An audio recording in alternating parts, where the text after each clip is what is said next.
Hello dear students, एक बार पुनः आप सभी का स्वागत है मेरे इस यूट्यूब चैनल कैरियर सेटअप में। आज की ये वीडियो आईटीआई के उन छात्रों के लिए काफ़ी ज़्यादा इंपॉर्टेंट होने वाली है जो लोग आईटीआई करने के बाद इस चीज़ को लेकर के काफ़ी ज़्यादा डाउट में रहते हैं कि आईटीआई के बाद उनके पास बेहतर ऑप्शंस क्या है आगे बढ़ने के लिए, यानी कि उनका आगे कैरियर बनाने के लिए उनके पास क्या क्या ऑप्शंस अवेलेबल होते हैं। तो आज की इस वीडियो को देखने के बाद ये डाउट्स आपका पूरी तरह से क्लियर हो जाएगा कि आईटीआई के बाद जो है कि कौन कौन से ऑप्शंस आपके पास रहते हैं जिसके द्वारा आप आगे प्रोसीड करके अपना अच्छा करियर बना सकते हैं। चलिए हम यहाँ पर आगे बढ़ते हैं और आगे बढ़ने से पहले मैं आपसे रिक्वेस्ट करूँगा, वीडियो अगर आपको पसंद आती है तो वीडियो को देखने के बाद चैनल को सब्सक्राइब जरूर कर लीजिएगा तथा इसी तरह के आईटीआई से रिलेटेड सभी तरह के अपडेट्स के लिए, करियर काउंसलिंग के लिए मेरे व्हाट्सएप ग्रुप में भी जुड़ जाएगा जिसका कि लिंक आपको वीडियो के डिस्क्रिप्शन बॉक्स में मिल जाएगा। चलिए हम यहाँ पर आगे बढ़ते हैं। जैसा कि आप देख सकते हैं आईटीआई के बाद क्या करें, इस नाम से यहाँ पर मैंने एक आपके लिए पीपीटी प्रिपेयर किया हुआ है और इसमें 1 बाय 1 करके स्टेप बाय स्टेप जो भी ऑप्शंस अवेलेबल रहेंगे आपके पास आपके लिए आईटीआई करने के बाद उनके बारे में मैं आपको बताऊंगा। आईटीआई करने के बाद आपके पास 6 ऑप्शंस अवेलेबल होते हैं। यहाँ पर आप देख सकते हैं जो 6 ऑप्शंस अवेलेबल होते हैं उनको मैंने यहाँ पर लिस्ट डाउन किया हुआ है। सबसे पहले आप देख सकते हैं अप्रेंटिसशिप आप कर सकते हैं आईटीआई करने के बाद। दूसरे नंबर पर सीटीआई यानी कि सीआईटीएस कर सकते हैं। तीसरे नंबर पर डिप्लोमा यानी कि पॉलिटेक्निक कर सकते हैं और उसके बाद जो है कि गवर्नमेंट जॉब की प्रिपरेशन आप चाहे तो कर सकते हैं। और 5वें नंबर पर है प्राइवेट जॉब कोई करना चाहते हैं, किसी भी कंपनी में जाकर के जॉब करना चाहते हैं तो वो कर सकते हैं। और 6ठे नंबर पर देख सकते हैं सेल्फ बिजनेस यानी कि सेल्फ एम्प्लॉयमेंट यानी खुद का स्वरोजगार ओपन कर सकते हैं। अब ये जो 6 ऑप्शंस हैं इसमें से जो 2 ऑप्शंस हैं दूसरे नंबर पर आप देख सकते हैं सीटीआई एंड सीआईटीएस का और तीसरे नंबर पर डिप्लोमा पॉलिटेक्निक का। ये अगर आप फर्दर स्टडी करना चाहते हैं यानी आगे आईटीआई के बाद पढ़ाई करना चाहते हैं तो उसके लिए ये है ये 2 ऑप्शंस यानी कि आगे पढ़ाई करने के लिए। और अगर आप जॉब्स करना चाहते हैं आगे जो जॉब्स के माध्यम से आगे बढ़ना चाहते हैं तो उसके लिए ये जो 4 ऑप्शन है, पहला अप्रेंटिसशिप, उसके बाद गवर्नमेंट, प्राइवेट और सेल्फ बिजनेस, ये 4 ऑप्शंस आपके जॉब के यानी कमाई करने के लिए होते हैं। ठीक है, तो यहाँ पर चलिए 1 बाय 1 करके सभी के बारे में डिटेल्स की अप्रेंटिसशिप आप कैसे कर सकते हैं, सीआईटीएस का क्या प्रोसेस होता है। तो यहाँ पर देखिए सबसे पहले अगर हम अप्रेंटिसशिप की बात करें तो अप्रेंटिसशिप के लिए जो है कि रजिस्ट्रेशन की प्रक्रिया आपको www.apprenticeshipindia.gov.in पर करनी होती है। अप्रेंटिसशिप का जो कोर्स होता है 1 साल का होता है ना। अप्रेंटिसशिप जो कराती है गवर्नमेंट के द्वारा ये प्रोग्राम जो होता है अप्रेंटिसशिप का 1 साल का होता है ट्रेनिंग पीरियड, जिसमें कि सैलरी जो है कि 8,000 रुपये प्रोवाइड किया जाता है आईटीआई कैंडिडेट के लिए। बट इस टाइम जो है कि अब सैलरी जो है कि 8,000 से लेकर के कुछ कंपनियां 12,000 तक आपको प्रोवाइड करती हैं अप्रेंटिसशिप के तौर पर। तो ये 8,000 से लेकर के 12,000 तक आपकी सैलरी हो सकती है। एज लिमिट की बात करें तो एज लिमिट जो है कि इसकी होती है 18 से लेकर के 24 यानी 24 साल तक एज लिमिट होती है अप्रेंटिसशिप करने के लिए, 18 से 24। बाकी जो भी आरक्षण के पात्र कैंडिडेट हैं एससी एसटी तथा मिलिट्री वार्ड यानी ओबीसी कैंडिडेट, इनको ओवर एज में छूट भी प्रोवाइड की जाती है। एलिजिबिलिटी कंडीशन के तौर पर यानी क्वालिफिकेशन की बात करें तो आईटीआई पास होना चाहिए आपका, कि चाहे वो किसी भी स्ट्रीम से हो, एससीबीटी या एनसीबीटी से, किसी भी स्ट्रीम से अगर आपने आईटीआई पास आउट किया हुआ तो आप अप्रेंटिसशिप के लिए अप्लाई कर सकते हैं। अप्रेंटिसशिप करने के फ़ायदे क्या होते हैं, तो यदि आपने गवर्नमेंट से अप्रेंटिसशिप कर रहे हैं, गवर्नमेंट में खासकर रेलवे डिपार्टमेंट से, तो ऐसे में गवर्नमेंट की तरफ से जो रेलवे की वैकेंसी जारी की जाती है उसमें आपको अप्रेंटिसशिप की सहायता से मेरिट लिस्ट में या एग्ज़ाम में 5 से 10% तक की छूट आपको मिलती है। अगर आप रेलवे से अप्रेंटिस किए हैं और रेलवे की ग्रुप डी की वैकेंसी जाती हैं तो उसमें आपको छूट प्रोवाइड की जाती है। इसके अलावा अगर आप किसी प्राइवेट कंपनी से अप्रेंटिस किए हुए हैं तो वहाँ पर उसी कंपनी में अगर कोई वैकेंसीज निकलती हैं तो वहाँ पर आपको इसका फ़ायदा मिलता है। इसके अलावा बहुत सारी गवर्नमेंट वैकेंसीज आती हैं जहाँ पर केवल अप्रेंटिसशिप कैंडिडेट को ही मांगा जाता है, जो कि केवल एनएससी मांगती हैं यानी नेशनल अप्रेंटिस सर्टिफिकेट, तभी आप उसको अप्लाई कर सकते हैं। तो यहाँ पर अप्रेंटिसशिप करने के ये सारे फ़ायदे हो जाते हैं। ठीक है, आगे बढ़ते हैं। दूसरा जो ऑप्शंस है आपके पास सीटीआई मतलब सीआईटीएस, जिसको कि सीआईटीएस या सीटीआई दोनों बोलते हैं। इसके लिए एलिजिबिलिटी के तौर पर आपके पास आईटीआई, डिप्लोमा या फिर बीटेक होना चाहिए। तो यहाँ पर हम आईटीआई की बात कर रहे हैं तो एलिजिबिलिटी जो है कि आईटीआई आपकी होनी चाहिए। आईटीआई एससीबीटी से हैं या एनसीबीटी से हैं, दोनों कैंडिडेट सीटीआई को कर सकते हैं। इसका भी जो कोर्स का टाइम पीरियड होता है 1 साल का सीटीआई का कोर्स होता है। सिलेक्शन जो होता है सीटीआई का जो है कि सीबीटी एग्ज़ाम बेस पर होता है, यानी कि आपको मेरे एग्ज़ाम एक देना होता है सीबीटी एग्ज़ाम, जिसमें कि 75% क्वेश्चन तथा थ्योरी के तथा 25% क्वेश्चन नॉन टेक्निकल के पूछे जाते हैं। इसमें आप एंट्रेंस एग्जाम में फाइट करते हैं तब आपको मेरिट के अनुसार कॉलेज मिलते हैं और उसमें आप अपना सीआईटीएस का कोर्स कंप्लीट कर सकते हैं। इंस्टीट्यूट की बात करें तो ऑल ओवर इंडिया में एनएसटीआई और आईटोट के तौर पर कॉलेज हैं, एनएसटीआई जिनको कि सेंट्रल गवर्नमेंट रन करती है और आईटोट जिनको कि स्टेट गवर्नमेंट रन करती है। 90% गवर्नमेंट कॉलेज हैं तथा 10% जो कि प्राइवेट कॉलेज हैं ऑल ओवर इंडिया में। फ़ीस की बात करें तो अगर आप गवर्नमेंट कॉलेज से एडमिशन्स लेते हैं तो आपको 2000 से लेकर के 3000 रुपये की फ़ीस का जो कि होती है। इस टाइम जो फ़ीस है अभी ये 3000 के जगह 5000 भी हो चुकी है आईटोट या गवर्नमेंट एनएसटीआई कॉलेज में फ़ीस लेते हैं तो। और अगर प्राइवेट कॉलेज में एडमिशन लेते हैं तो 50,000 के आसपास आपकी एडमिशन की फ़ीस होती है, यानी कि टोटल जो फ़ीस होती है स्टडी की 50,000 के आसपास होती है प्राइवेट कॉलेज की।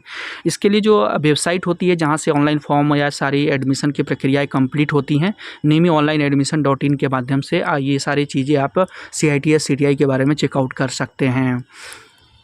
सीटीआई करने के फ़ायदे की बात करते हैं कि सीटीआई करने के फ़ायदे क्या हैं। तो सीटीआई करने के देखिए केवल और केवल 2 ही फ़ायदे हैं। Teacher in government ITI college, यानी कि गवर्नमेंट आईटीआई कॉलेज में जो टीचर की वैकेंसी जाती हैं, चाहे वो किसी भी स्टेट में हो, तो उसमें आप अप्लाई कर सकते हैं अगर वहाँ की स्टेट अदर स्टेट के लिए परमिशन देती है तो। और प्राइवेट आईटीआई कॉलेज में भी अगर आप पढ़ाना चाहते हैं अपने नियरेस्ट किसी भी आईटीआई कॉलेज में जा करके, तो वहाँ भी आपको सीटीआई कंपल्सरी है। बिना सीटीआई के आप वहाँ पर एज ए टीचर पढ़ा नहीं पाएंगे। तो यहाँ पर केवल और केवल 2 ही फ़ायदे हैं, इसके अलावा सीटीआई करने के और कोई फ़ायदे आपको नहीं मिलते हैं। नेक्स्ट हम बात करते हैं अगला जो है कि पॉलिटेक्निक का या फिर डिप्लोमा की बात करें तो पॉलिटेक्निक डिप्लोमा अगर आप आईटीआई करने के बाद करने जाते हैं तो आपको लेटरल एंट्री के तौर पर 1 साल की छूट मिल जाती है। ड्यूरेशन जो होता है पॉलिटेक्निक का 3 साल का होता है, लेकिन आईटीआई के कैंडिडेट को डायरेक्ट एडमिशन मिलता है जो 2 ईयर्स की टेड होती हैं। आईटीआई की कोई भी 2 ईयर की जो टेड होती हैं उनको पॉलिटेक्निक में डायरेक्ट सेकेंड ईयर में एडमिशन मिलता है, डायरेक्ट सेकेंड ईयर में, यानी कि 1 साल की छूट उनको प्रोवाइड की जाती है पॉलिटेक्निक के कोर्स में। और ध्यान रखिएगा 1 साल की जितने भी आईटीआई के कोर्सेज हैं उनके लिए आप पॉलिटेक्निक में कोई भी प्रशिक्षण की सुविधा उपलब्ध नहीं है, यानी उनको कि 1 साल की जो छूट का लाभ है वो नहीं मिलेगा, उनको डायरेक्ट 10th पास से फॉर्म अप्लाई करना होगा। नेक्स्ट बात करते हैं सिलेक्शन का बेस। तो ऑब्जेक्टिव टेस्ट होता है आपका, यानी कि आपको अगर आईटीआई को डिप्लोमा यानी पॉलिटेक्निक में एडमिशन लेना है तो उसके लिए आपको टेस्ट के माध्यम से आपका चयन किया जाता है।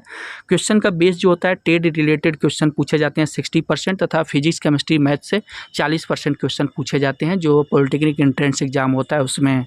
फ़ीस की बात करें तो फ़ीस जो होती है 10,000 से लेकर के 15,000 गवर्नमेंट के कॉलेज की होती हैं पर ईयर की, और प्राइवेट की बात करें तो 35,000 से लेकर के 50,000 पर ईयर की फ़ीस होती है। बेनिफिट क्या मिलता है अगर आप पॉलिटेक्निक कर लेते हैं आईटीआई के बाद तो बेनिफिट के तौर पर government vacancies plus private vacancies दोनों के लिए अप्लाई कर सकते हैं। और यहाँ पर देख सकते हैं you can easily crack ITI vacancies and also get admission for CITS CTI, यानी कि अगर आप पॉलिटेक्निक कर लेते हैं तो उसके बाद जो भी आईटीआई की वैकेंसी जाती हैं तो उसका फ़ायदा ये होता है कि पॉलिटेक्निक करने के बाद आपका माइंड लेवल इतना शार्प हो जाता है कि आईटीआई की जो वैकेंसी जारी की जाती हैं टेक्नीशियन के तौर पर उनको फाइट करना आपके लिए बिल्कुल आसान हो जाता है। तो इसका फ़ायदा ये होता है कि आप तो आईटीआई के वैकेंसी तो भर ही सकते हैं गवर्नमेंट वैकेंसी, इसके साथ साथ डिप्लोमा लेवल की भी यानी पॉलिटेक्निक लेवल की जो वैकेंसी जाती हैं गवर्नमेंट उनको भी आप अप्लाई कर सकते हैं। तथा साथ में आप पॉलिटेक्निक करने के बाद भी अगर आप सीटीआई करना चाहते हैं तो वो भी आप कर सकते हैं। तो अगर आप मेरे पॉइंट ऑफ व्यू से अगर आप सही सजेशन चाहते हैं तो मैं सजेस्ट करूंगा कि अगर आपकी फैमिली बैकग्राउंड सही है तो आप आईटीआई करने के बाद पॉलिटेक्निक का रुख कीजिए। पॉलिटेक्निक करने के बाद आपके पास कई सारे ऑप्शंस खुल जाते हैं, गवर्नमेंट जॉब, प्राइवेट जॉब, तथा आगे की अगर बीटेक का भी कोर्स करना चाहते हैं तो वो भी आप पॉलिटेक्निक करने के बाद कर सकते हैं। अगर आप डिप्लोमा कंप्लीट कर लेते हैं तो उसके बाद अगर आप बीटेक करना चाहें तो बीटेक में भी आपको डायरेक्ट सेकेंड ईयर में एडमिशन मिलता है, वहाँ भी आपको 1 साल की छूट मिल जाती है। और इसके लिए विस्तृत जानकारी अगर आप लेना चाहते हैं पॉलिटेक्निक के बारे में, एडमिशन प्रक्रिया के बारे में, तो आप इस वेबसाइट पर जाकर के विजिट कर सकते हैं www.bteup.ac.in पर। ठीक है, नेक्स्ट अब चलिए आगे बढ़ते हैं और अगला आप देख सकते हैं यहाँ पर है गवर्नमेंट जॉब प्रिपरेशन। यदि आपको अपनी ट्रेड का अच्छा ज्ञान है तो आप अपनी ट्रेड से संबंधित गवर्नमेंट जॉब जैसे कि railway, DRDO, NTPC, government steel factory, gun factory, ISRO, बिजली विभाग आदि के लिए तैयारी कर सकते हैं और पेपर पास करके आप जॉब प्राप्त कर सकते हैं। अगर आपकी अपने ट्रेड्स पर काफ़ी अच्छा कमांड है और आप गवर्नमेंट जॉब करना चाहते हैं तो इसके लिए ITI करने के बाद आप प्रिपरेशन का रुख कर सकते हैं। और इसमें जो है कि गवर्नमेंट जॉब जो मिलती हैं उनमें आपको सैलरी 20,000 से लेकर के 60,000 रुपये प्रति मंथ की होती है और जॉब टाइप जो कि परमानेंट होती हैं। तो अक्सर ये जो फील्ड ऐसा है गवर्नमेंट जॉब प्रिपरेशन का, ITI करने के बाद बहुत कम कैंडिडेट इसकी तरफ रुख करते हैं। तो अगर आप अपने टेट का अच्छा नॉलेज रखते हैं और आप गवर्नमेंट जॉब करना चाहते हैं तो ये आपके लिए बेस्ट ऑप्शंस है कि आप गवर्नमेंट जॉब की प्रिपरेशन करें। नेक्स्ट हम बात करते हैं प्राइवेट जॉब के लिए। तो प्राइवेट जॉब आपको के तौर पर जो ITI के कैंडिडेट हैं ऑलमोस्ट जो है कि 60 to 70% कैंडिडेट जो है कि ITI करने के बाद प्राइवेट जॉब की तरफ रुख करते हैं। और अगर आप प्राइवेट जॉब की तरफ जाते हैं तो यहाँ पर देख लीजिए जो एलिजिबिलिटी वहाँ पर जो वर्किंग कंडीशंस होती है उसमें वर्किंग टाइम आपको 8 घंटे का होता है। सिलेक्शंस का बेस होता है जो प्राइवेट का कंपनियाँ होती हैं उसमें आप अगर इंटरव्यू देने जाते हैं तो डायरेक्ट भी होता है, कहीं मेरिट के बेस पर भी आपका सिलेक्शंस लिया जाता है और कहीं पर ऑब्जेक्टिव टेस्ट के माध्यम से भी आपका चयन किया जाता है। स्टार्टिंग सैलरी 10,000 से 15,000 के बीच में हो सकती है और अदर बेनिफिट के तौर पर uniform, safety shoes, canteen and transport की सुविधा प्रदान की जाती है। अब हम लास्ट में बात करने वाले हैं छठा ऑप्शन जो ITI करने के बाद है, यानी कि सेल्फ बिजनेस या फिर सेल्फ एम्प्लॉयमेंट के तौर पर जो था। सेल्फ एम्प्लॉयमेंट तथा सेल्फ बिजनेस का जो ऑप्शंस है ये उन स्टूडेंट्स के लिए काफ़ी ज़्यादा बेनिफिशियल होता है जो लोग अपनी ITI ट्रेड स्किल में काफ़ी अच्छा नॉलेज रखते हैं और अगर वो कहीं बाहर नहीं जाना चाहते हैं, अपने होम सिटी होम टाउन में ही कुछ अपना बिजनेस स्टार्ट करना चाहते हैं, सेल्फ एम्प्लॉयमेंट स्टार्ट करना चाहते हैं, तो अपने होम सिटी में ही इस तरह का कोई बिजनेस कोई वर्कशॉप डाल करके अपना बिजनेस स्टार्ट कर सकते हैं। तो आज की वीडियो में बस इतना ही। पूरा वीडियो देखने के बाद आपने क्या डिसाइड किया, ITI के बाद कौन सा ऑप्शंस आपके लिए ज़्यादा बेहतर रहेगा कमेंट करके ज़रूर बताइएगा। तथा अगर मेरे चैनल पर अगर आप पहली बार विजिट कर रहे थे तो चैनल को सब्सक्राइब जरूर कर लीजिएगा।